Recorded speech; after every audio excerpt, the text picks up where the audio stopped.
Sinuspindi na ang lisensya ng taxi driver na sobra-sobrang maningil ng pamasahe sa airport sa Parañaque. Ang matindi pa na diskubre rin ng otoridad na Colorum, ang kumpanyang may hawak sa naturang taxi unit. Nasa frontline ng balitang yan si Gerard de la Peña. Tanto papuntang Terminal 3, 1,260, ganon?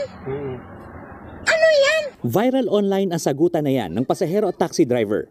Hindi gumamit ng metro ang driver at naniningil ng 1,260 pesos para sa biyaheng NAIA Terminal 2 papuntang Terminal 3. 12 minutes lang ang biyahe niyan. Kaya naman, umalma ang pasahero. 1,000 na lang yan. Huwag naman, lugi tayo sa gasolina pabalik, ma'am.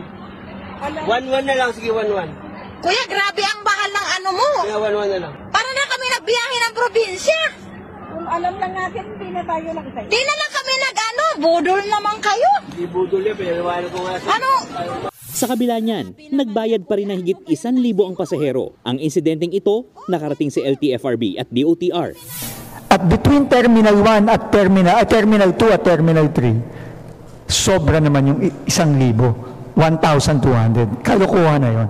Yan na pang-aabuso na yan. Hindi ka na makakapagmaneho ulit ng taxi. Pasensya ka na. Pero, iginoko mo yung kababayan natin. Natukoy ang driver na si Felix Opina, habang ang taxi naman ay pag-aari ng Taxi Hub Transport. Sinuspinde ang lisensya ni Opina at balak pang tuluyan itong tanggalin. Na-impound na rin ang mismong taxi unit. Una nang nagsorry ang Taxi Hub Transport at sinabing magbibigay ng full refund sa pasahero. Saka personal din daw silang magsosorry.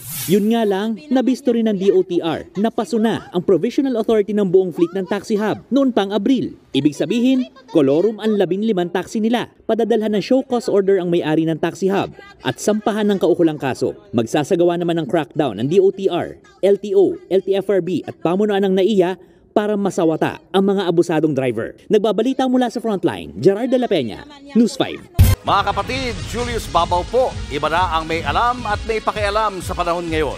Para sa Frontline ng mga balita, mag-follow at mag-subscribe sa social media pages ng News 5.